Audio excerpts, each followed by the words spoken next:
नमस्कार दोस्तों, स्वागत है आपका हमारे YouTube चैनल एग्री एक्सपर्ट आसिन में। दोस्तों, आज हम बात करेंगे उद्यान विज्ञान के अगले अध्याय प्रतिकूल मौसम के बारे में।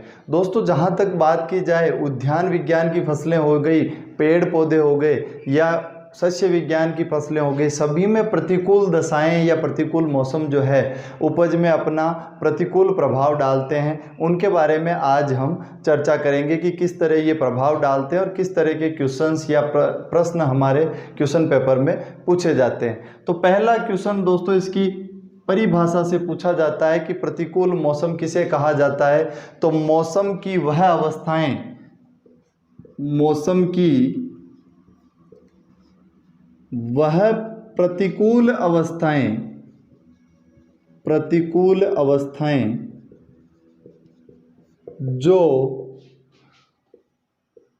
फसल ऑब्लिक पेड़ पौधों की उपज में कमी करती है, प्रतिकूल मौसम कहलाता है। मौसम की वह प्रतिकूल अवस्थाएं जो आपकी फसल या आपकी सब्जी या आपके पेड़ पौधों की उपज में अगर कमी करता है तो वो प्रतिकूल मौसम की श्रेणी में आता है। अब दोस्तों, क्वेश्चन पूछे कहाँ से जाते हैं वो हमें चीज़ पढ़नी है। प्रतिकूल दशाओं की अगर हम बात करते हैं तो मुख्यतः 5 प्रतिकूल दशाओं को हम यहाँ पर पढ़ेंगे, जिसमें पहला है अनावृष्टि। अनावृष्टि क्यों दोस्तों? और शुरू से जब हम पढ़ते आए हैं या बुक्स में से पढ़ते आए हैं तो पाला या तुषार को पहले है, लेकिन आज हम पहले जिनका थोड़ा थोड़ा हमें पढ़ना है या जो छोटा पार्ट है वो हम पहले पढ़ लेते हैं। अनावृष्टि। अनावृष्टि क्या होती है दोस्तों? वर्षा का कम होना या नहीं होना अनावृष्टि कहलाता है। वर्षा का कम होना या नहीं होना, कम होना या नहीं होना अनावृष्टि कहलाता है। अब दोस्तों, ऐसी जो हालातें हैं वो हमारे राजस्थान में मुख्यतः लगभग दोहराई जाती है। हर बार लगभग ऐसा होता है। जब हम खरीफ की बात करें तो आपकी जब वर्षा की आवश्यकता होती है तब बारिश नहीं होती है, या आपने उड़द मूंग दलहनी फसलें बो रखी, जब उसमें फ्लावरिंग टाइम होता है उस टाइम बारिश नहीं होती है, और होती है तो बहुत कम होती है। ऐसी स्थिति क्या कहलाती है? अनावृष्टि कहलाती है। और इसमें कोई दो राय नहीं है दोस्तों कि अगर पानी जितना चाहिए उतना अगर पौधे को नहीं मिला तो उसकी उपज क्या होगी? उपज उसकी हमेशा कम होगी। तो दोस्तों, अगर अनावृष्टि की बात करें, कोई पूछ ले अनावृष्टि का मतलब क्या होता है, कि तो वर्षा का कम होना या नहीं होना अनावृष्टि कहलाता है। उसके बाद बात करें दोस्तों दूसरे, अतिवृष्टि। दोस्तों, मूल धातु या मूल शब्द जो है वृष्टि है, उसका मतलब होता है बरसात होना, बारिश होना। अना यानी नहीं होना, अति यानी बहुत ज्यादा होना, यानी वर्षा का बहुत अधिक होना, वर्षा का बहुत अधिक होना अतिवृष्टि कहलाता है। और ऐसी स्थितियां क्या होती है? आपके फ्लावरिंग टाइम पे बारिश हो गई, बहुत ज़्यादा बारिश हो गई, आपके सारे परागण या जो पॉलिनेशन की क्रिया होने वाली थी, पोलन ग्रेन्स जितने भी थे वो पहले ही बारिश में बह गए। पोलन्स नहीं होंगे तो परागण की क्रिया नहीं होगी, परागण की क्रिया नहीं होगी तो फ्रूट सेटल नहीं होगा। अल्टीमेटली लास्ट में क्या हो जाएगा? आपकी उपज में लॉस होगा। तो चाहे अनावृष्टि हो चाहे अतिवृष्टि हो, आपकी फसल को नुकसान होगा।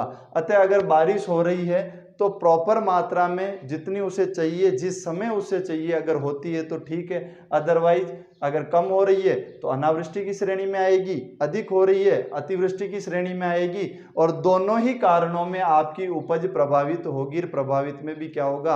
आपकी उपज कम होगी। अगली बात करें दोस्तों आंधी और तूफान की, और आंधी तूफान मुख्यतः सभी तरह की क्रॉप्स, सभी पेड़ पौधों को प्रभावित करती है। पिछले दिनों अपने यहाँ भी ताउते तूफान आया था। ठीक है कि राजस्थान में उसका इतना असर नहीं था, अदरवाइज महाराष्ट्र और गुजरात के कोस्टल इलाकों में इसका इतना प्रभाव देखा गया कि पेड़ के पेड़ उखड़ गए थे।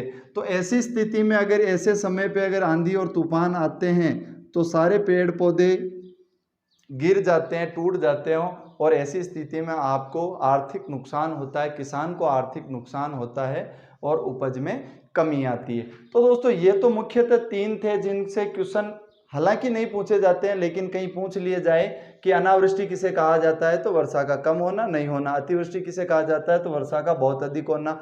और आंधी तूफान से तो आपको वैसे भी पता चल जाएगा कि ये प्रतिकूल मौसम की दशा है। उसके बाद बात करते हैं दोस्तों चौथी, गर्म हवा या लू। ये मोस्टली यूं मान लिए सेकंड मोस्ट प्रॉब्लम है प्रतिकूल मौसम के। अगर हम बात करें तो ये क्या होता है दोस्तों, गर्मियों के दिनों में, किस ऋतु में, गर्मियों के दिनों में उत्तर भारत में, सब जगह नहीं चलती है दोस्तों, उत्तर भारत में विशेषकर गर्म हवाएं चलती है। और इन गर्म हवाओं को राजस्थान में लू कहा जाता है। यह आपके एग्रीकल्चर का क्वेश्चन भी हो रहा है, यह आपके जीके का क्वेश्चन भी हो रहा है, यह आपकी पारिभाषिक शब्दावली भी हो रही है, पूछा जाता है। AAO 2013 में पूछा गया था, उदय किसे कहते हैं। इसलिए दोस्तों जो जनरल भाषा है हमारी, उससे भी हमें जुड़ा होना चाहिए। उदय किसे कहते हैं, उदय हमारे यहाँ लोकली दीमक को कहा जाता है, और ये क्वेश्चन पूछा हुआ। इसी एग्जाम में पूछा था, पछेवड़ा किसे कहते हैं, यानी जो सूती की मोटी चादर होती है, सूती की मोटी जो चादर होती है उसे पछेवड़ा कहा जाता है। ये क्वेश्चन भी AAO 2013 के एग्जाम में पूछा हुआ है। तो दोस्तों इस तरह की चीजें पूछी जाती है। लू के बारे में भी पूछा जाता है कि लू क्या है। तो उत्तर भारत और पर्टिकुलरली विशेषकर अगर बात करें राजस्थान में, गर्मियों के दिनों में पश्चिम दिशा से चलने वाली गर्म हवाओं को हम क्या कहते हैं, लू कहते हैं। एक और याद आ गया दोस्तों, सुपरवाइजर एग्जाम में पूछा गया था, बुबुलिया किसे कहते हैं। और हम इस तरह की जो चीजें हैं राजस्थान के संदर्भ में पारिभाषिक शब्दावलियां पूछी जाती है, उन्हीं में से लू एक है। तो हम बात कर रहे थे गर्म हवा या लू की। उत्तर भारत में गर्मियों के दिनों में पश्चिम दिशा से चलने वाली गर्म हवाओं को हम लू कहते हैं। और अगर दोस्तों इस समय आपने कोई फसल बो रखी है, आपने कोई बगीचा लगा रखा है, तो अगर डायरेक्ट वो लू के संपर्क में आता है तो आपके जो पौधा है वो जलेगा, जल जाएगा, डैमेज हो जाएगा, और आपके क्या हो जाएगी, उपज क्या हो जाएगी, कम हो जाएगी। ठीक है दोस्तों। अब इसमें क्या पूछा जाता है, गर्मियों के दिनों में पश्चिम दिशा से चलने वाली हवा क्या कहलाती है, लू कहलाती है। लू भारत के किस हिस्से में नुकसान पहुंचाती है या कहाँ चलती है, तो उत्तर भारत में। अब इसके बचाव के लिए कहा जाता है आपका कि पश्चिम दिशा में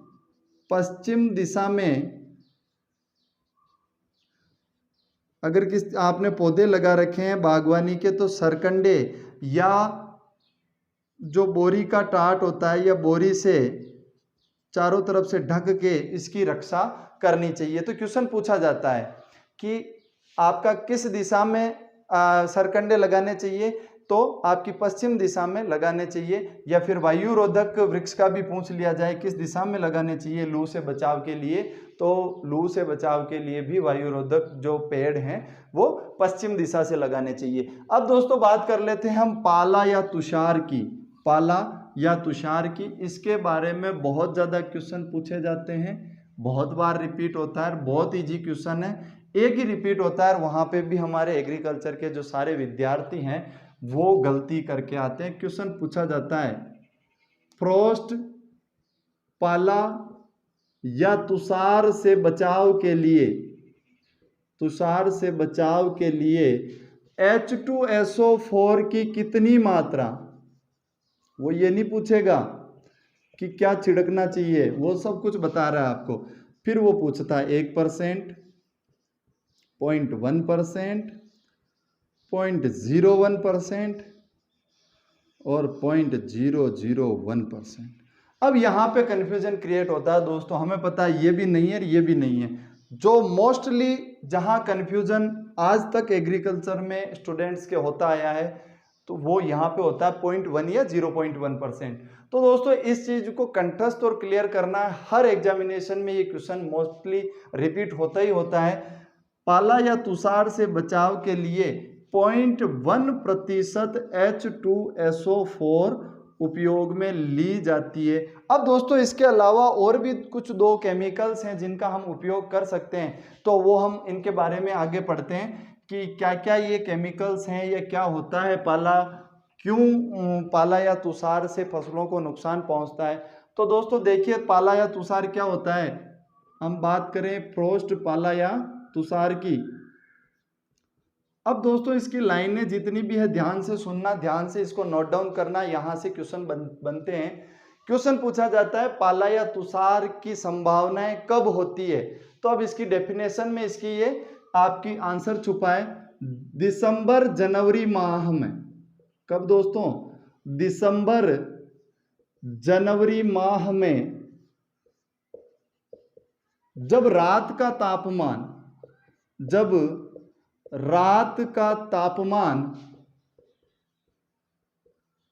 0 डिग्री सेंटीग्रेड से कम हो जाता है तो पर्ण पर बर्फ की पतली परत जम जाती है।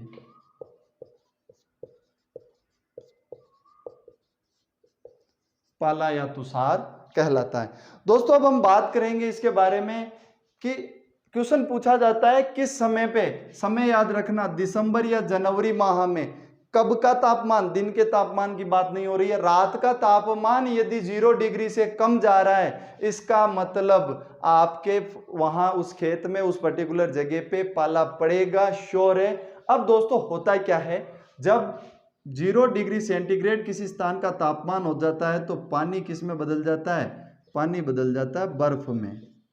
अब बर्फ में बदल जाता है, हम ये सोचें कि पाला पड़ रहा है, बदल गया है, क्या फर्क पड़ना है? अगर बदल भी गया है, सुबह वापस टेम्परेचर राइज होगा, बर्फ वापस पानी में बदल जाएगा। ये तो क्रिया होती रहती है, पानी बर्फ में बदलेगा, टेम्परेचर बढ़ा, बर्फ वापस पानी में बदल जाएगा। हमारे क्या फर्क पड़ा? प्रभाव क्या पड़ता है इस पाला या तुषार का, वो चीजें देखनी है दोस्तों। अगर प्रभाव कम है तो क्या हो जाएगी? आपकी वृद्धि में कमी हो जाएगी। ये तो बहुत कम के स्टेज में बता रहा हूं, वृद्धि कम हो जाएगी। पहला केस तो ये है, अगर आपका प्रभाव कम है तो वृद्धि कम हो जाएगी। लेकिन अगर आपके पूरे टेम्परेचर में 0 डिग्री पे चला गया है या 0 डिग्री से नीचे चला गया उस पर्टिकुलर एरिया का तापमान, तो क्या होगा? आपके पत्तों में जो कोशिका रस है, वो कोशिका रस क्या हो जाएगा? बर्फ में बदल जाएगा। और बर्फ में बदलने से क्या हो जाएगी? जो कोशिका भित्ति होती है वो कोशिका भित्ति फट जाएगी। और कोशिका भित्ति फट गई, इसका मतलब आदमी का ब्रेन डैमेज हो गया, उसके बाद उसका बचना नामुमकिन है। उसी तरह कोशिका भित्ति, आपने कोशिकाओं में पढ़ा होगा, इस तरह कोशिका भित्ति होती है और ये कोशिका भित्ति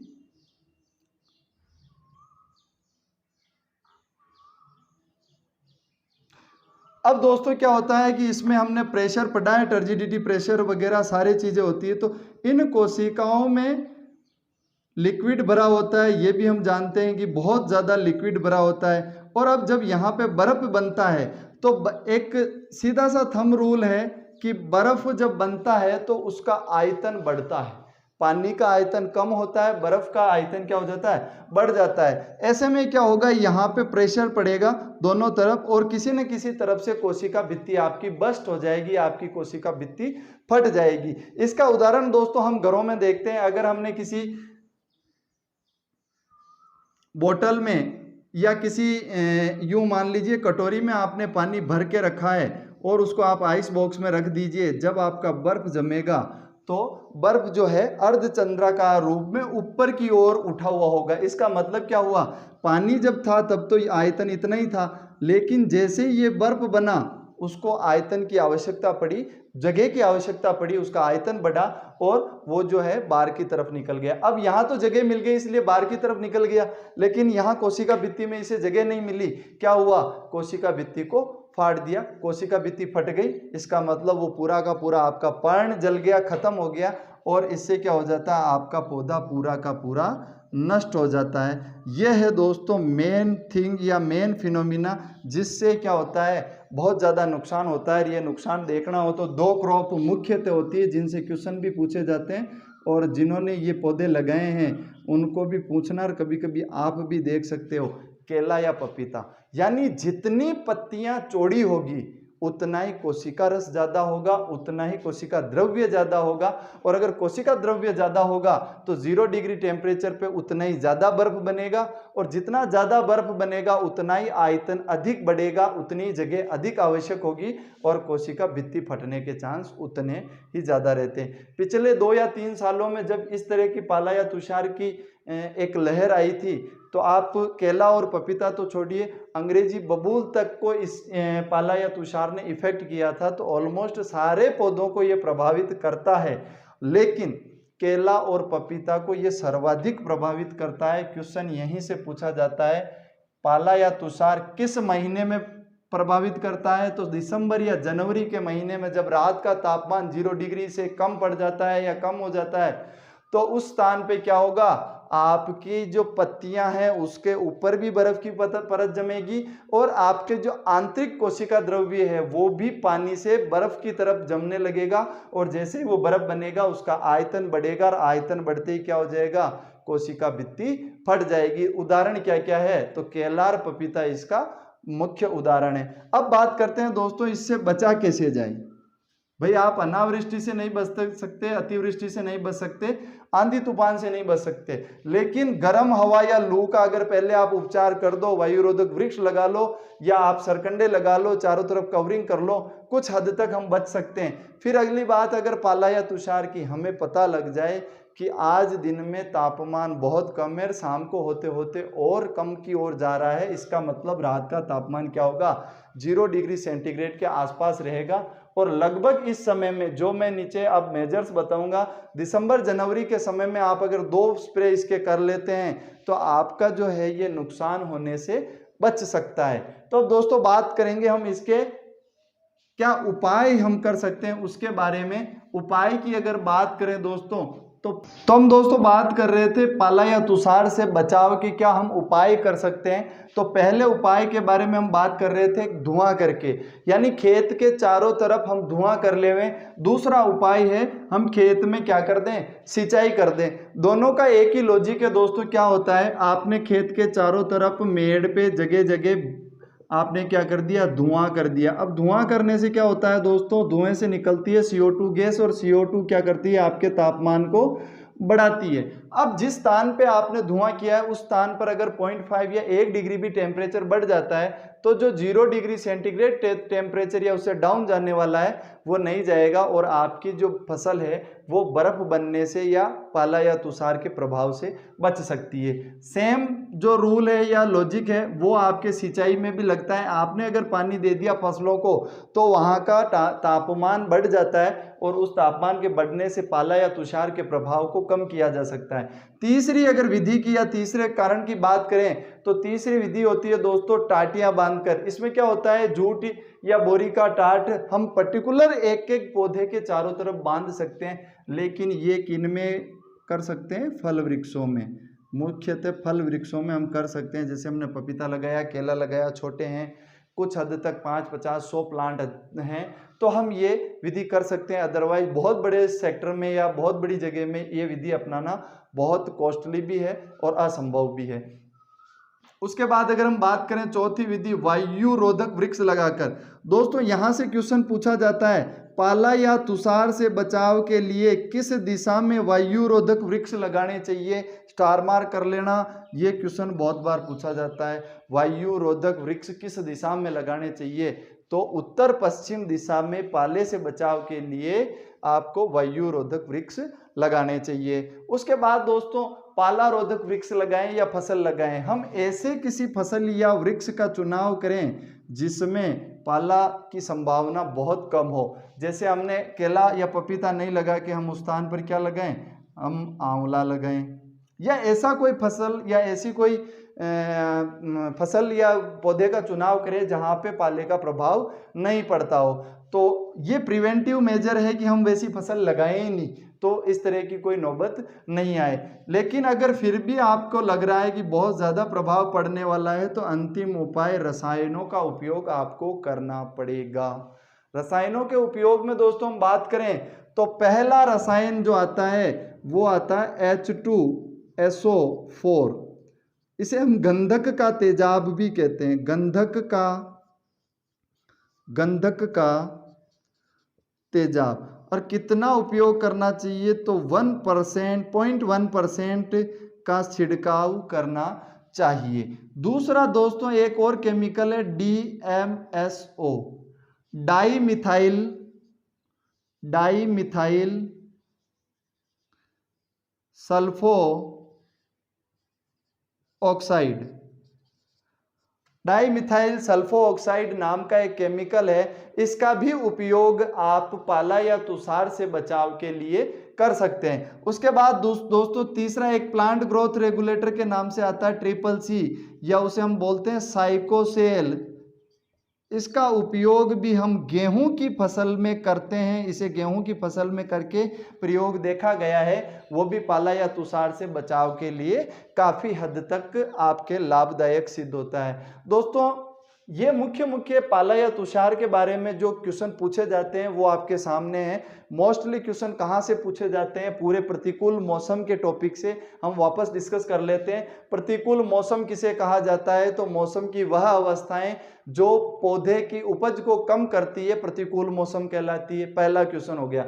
दूसरा, वर्षा का नहीं होना या बहुत कम होना अनावृष्टि कहलाता है। वर्षा का बहुत ज्यादा होना अतिवृष्टि कहलाता है। उत्तर भारत में गर्मियों की ऋतु में पश्चिम दिशा से चलने वाली गर्म हवाओं को क्या बोलते हैं, लू बोलते हैं। और लू से बचाव के लिए वायुरोधक वृक्ष कौन सी दिशा में लगाने चाहिए, पश्चिम दिशा में लगाने चाहिए। और अगली बात आती है पाला या तुषार की, तो पाला या तुषार किस समय पे पड़ता है या किस समय में प्रभावित करता है, तो दिसंबर या जनवरी के माह में जब रात का तापमान 0 डिग्री सेंटीग्रेड से कम हो जाता है तो पाला या तुषार की संभावनाएं बढ़ जाती है। ऐसे में क्या होता है, आपके जितना भी कोशिका द्रव्य है वो बर्फ में बदलने लगता है, और बर्फ में बदलने के कारण आयतन में वृद्धि होती है और कोशिका भित्ति फट जाती है।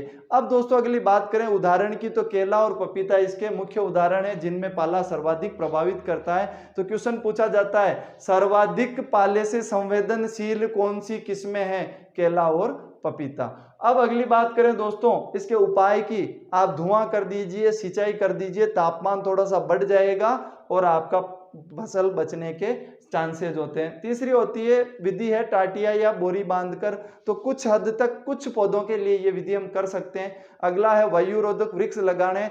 यहां से क्वेश्चन बहुत बार पूछा हुआ है, वायुरोधक वृक्ष किस दिशा में लगाए जाते हैं, तो उत्तर पश्चिम दिशा में वायुरोधक वृक्ष लगाए जाते हैं। और अगली विधि है हम क्या करें, पाला रोधक फसल या वृक्ष का चयन करें ताकि हमें ऐसी समस्या ही नहीं आए। और रसायन की बात करें दोस्तों, तो रसायन में हमने देखा था H2SO4 गंधक का तेजाब बहुत बार रिपीट किया हुआ है, स्टार मार्क करना। कितना उपयोग करते हैं, 0.1% गंधक के तेजाब का उपयोग भी हम कर सकते हैं। दो केमिकल और हैं दोस्तों, DMS और डाईमिथाइल सल्फो ऑक्साइड, और तीसरा है CCC या साइकोसोल नाम का एक हार्मोन या रसायन जिसका उपयोग हम पाला या तुषार में कर सकते हैं। तो दोस्तों ये था आज की प्रतिकूल मौसम के बारे में। उम्मीद करता हूं दोस्तों ये प्रतिकूल मौसम का जो जानकारी थी वो आपके एग्जामिनेशन की दृष्टि से लाभदायक सिद्ध होगी। अगर ये वीडियो आपको पसंद आता है दोस्तों तो वीडियो को ज़्यादा से ज़्यादा शेयर